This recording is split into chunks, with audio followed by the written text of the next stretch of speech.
Kalvakuntla Kavitha Delhi liquor scam మనం రోజు discuss చేసుకుంటూనే ఉన్నాం. కానీ ఈ కేసులో తవ్వుతున్న కొద్దీ అనేక కొత్త విషయాలు తెరపైకి వస్తూనే ఉన్నాయి, మనల్ని షాక్ గురి చేస్తూనే ఉన్నాయి. ఇప్పుడు ఈ విషయం ఎందుకు చెప్పాల్సి వస్తుందంటే సిబిఐ కస్టడీ కోసం వేసిన పిటిషన్లో సంచలన విషయాలను చెప్పింది.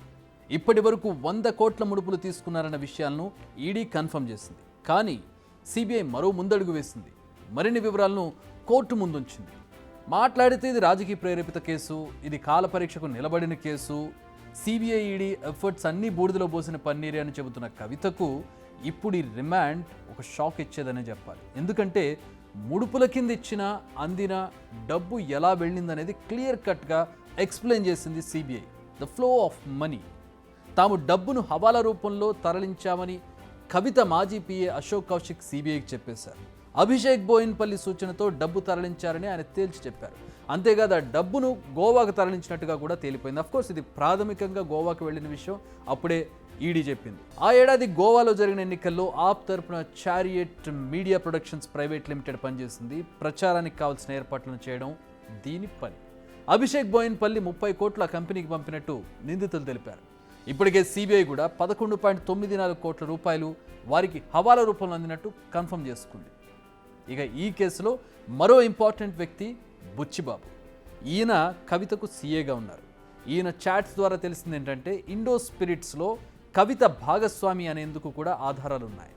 కవిత బినామీగా అరుణ్ పిళ్ళై, మరో పార్ట్నర్ మాగుంట రాఘవ, సమీర్ కూడా ఇదే విషయాన్ని కన్ఫర్మ్ చేసేశారు. ఈ స్కామ్ను ఎంత పగడ్బందీగా ఇంప్లిమెంట్ చేశారనే విషయంపై సిబిఐ ఫుల్ క్లారిటీ ఇచ్చింది.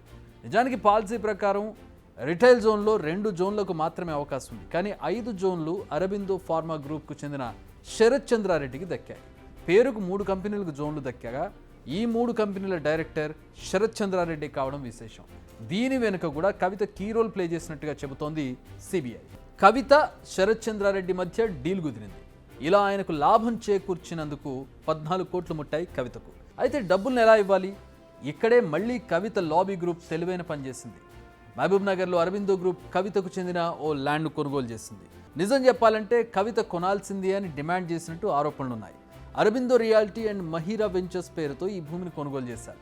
ఎప్పుడైతే శరత్ చంద్రారెడ్డికి 5 జోన్లు కేటాయించారో అంటే 2021 జూలై 20న అదే నెలలో ఫస్ట్ ఇన్స్టాల్మెంట్ కింద 7 కోట్లు ఇచ్చారు.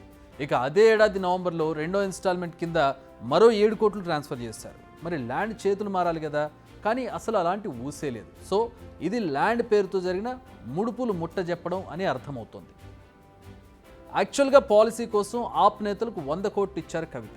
సో ఇప్పటికే 100 కోట్లు ఖర్చు చేశాను కాబట్టి 5 జోన్లలో బిజినెస్ దక్కేలా చేశాను కాబట్టి ఒక్కో జోన్కు 5 కోట్లు చొప్పున 25 కోట్లు ఇవ్వాలని డిమాండ్ చేశారు కవిత.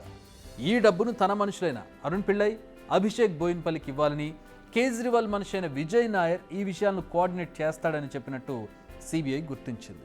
ఢిల్లీలో లిక్కర్ బిజినెస్లో అవకాశం దక్కుతుందనగానే శరత్ చంద్రారెడ్డి కూడా కార్పొరేట్ సోషల్ రెస్పాన్సిబిలిటీ కింద 80 లక్షల రూపాయలను తెలంగాణ జాగృతికి అందించారు.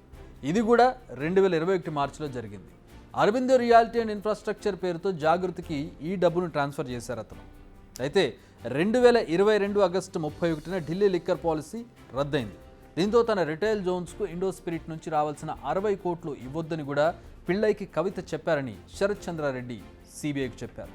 ఈ విషయాలన్నీ శరత్ చంద్రారెడ్డి, మాగుంట శ్రీనివాసరెడ్డి, మాగుంట రాఘవ ఇచ్చిన స్టేట్మెంట్స్లోని కీలక అంశాలు. ఈ అంశాలన్నింటినీ పరిశీలిస్తే ఈ కేసులో కవితే కింగ్ పిన్ అని చెబుతోంది సిబిఐ.